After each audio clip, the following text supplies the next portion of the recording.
सक्छौ दम छ भने केपी प्रचण्ड शेरबहादुर माधव कुमार नेपाल छ नि त गनाउने ठुस्स परेको मुख पहिल्यै त अब के भन्नु त्यो रातभरि चोर्न हिँडे जस्तो अनुहार नि त्यो रातभरि चोर्न हिँडेर नपाए जस्तो बिहान बिग्रेको अनिदो अनुहार त्यो एउटा बाहुन छ क्या यो बाबुराम भन्ने डक्टरले गरेको बाहुन नि केर केर केर केर केर केर केर गरेर चाहिँ कानका जरा फुट्ने गरिदिनु पर्ने क्या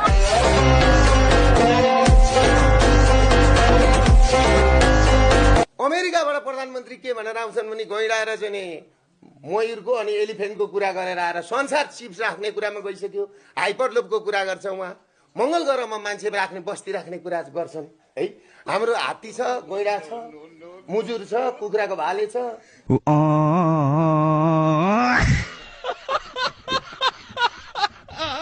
तपाईले डिप्रेसनको औषधि खाएको हो कि हैन जनतालाई साक्षी राखेर भन्नु छातीमा हात राखेर भन्नु दुर्गा माताको कसम मैले डिप्रेसनको औषधि पनि खान्न म क्यान्सर सर्भाइभल मान्छे हुँ म कति बाँच्छु मलाई थाहा छैन तर यिनीहरूलाई मुक्ति गराएर यिनीहरूलाई चाहिँ बौला बनाएर नाङ्गै कुदाइनेछ भनेदेखि नाङ्गै बाटोमा हेर्नुहोस्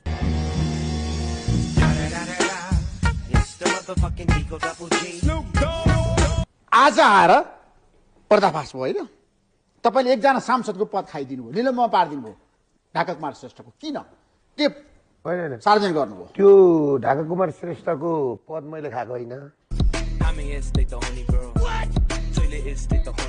फुटपाथमा यता यहाँका मेयरले हिँड्न नदिने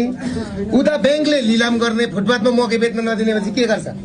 झुन्डिएर मर्नु पर्ने अबको विकल्प भनेको नि कि व्यापारीहरू तपाईँहरू झुन्डिएर मर्नुहोस् कि यो आन्दोलनमा हिँड्नुहोस्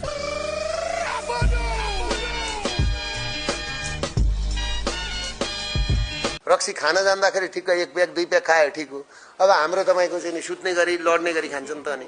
अब हो पनि फेरि रक्सी खाने लाग्ने गरी खाने हो नभए त दुध खाए भइगयो नि के हो कुरो हो के काङ्ग्रेसको त अब त्यो भेड जस्तो भोल्याप गर्छ बोलेको बुझिँदैन केही बुझिँदैन बोली उहाँ हेर्नु भएन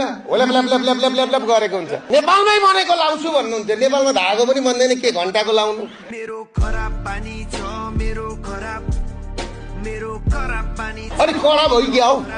शेरबहादुर देउवा भनेको डडेलधुलामा उत्तिसको बोट समातेर हग्ने होइन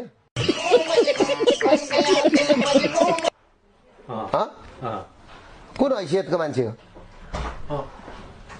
कुन हैसियतको मान्छे हो तपाईँ भन्नु न तर केपी शर्मा ओली यस्तो एउटा नेता हो नि 14 वर्ष परिवर्तनलाई जेल बसेको नेता हो नि त हाम्रो हजुरबुवा मारेर बसेको हो ज्यान मुद्दामा मेरो हजुरबुवा विष्णुप्रसाद विमलीलाई मारेर जेल बसेको यो पुलिस भाइलाई पनि स्वाद लागेछ कि क्या हो पुलिसको के हालत रहेछ भने नि गुरु म त पुलिस गएको राति मलाई थुने ठाउँमा यत्र किताब पढ्छन् केटा नि के पढेको हो भाइ तिमीहरूले भनेको कि दाइ हामी त कोरिया जानलाई जापान जानलाई सिक्दैछौँ भन्ने भाषा सिक्दै रहेछ अनि मलाई लगे राम्रो गुडुम गर्दै लगे म भन्दै थिएँ उहाँ लगेपछि भित्र लगेपछि के भन्छन् थाहा छ दुर्गाजी तातो खाने कि चिसो खाने कफी खाने कि खाने भनेको तपाईँको त हामी फ्यान हौँ भन्छन् सबै हमें और दुश्मन चाहिए क्योंकि पुराने दुश्मन तो अब हमारे फैन बन चुके हैं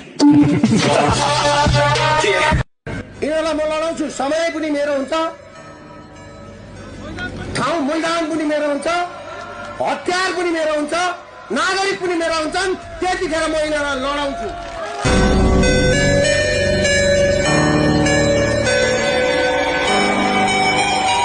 He is the biggest criminal. He is the biggest businessman. This is the biggest national issue. Gang लेकर आने वाले होते हैं गैंगस्टर वो अकेला आता था कहते हैं ना हर पिक्चर में कोई एक होता है तुझे देखकर मुझे ऐसा ही लगा हीरो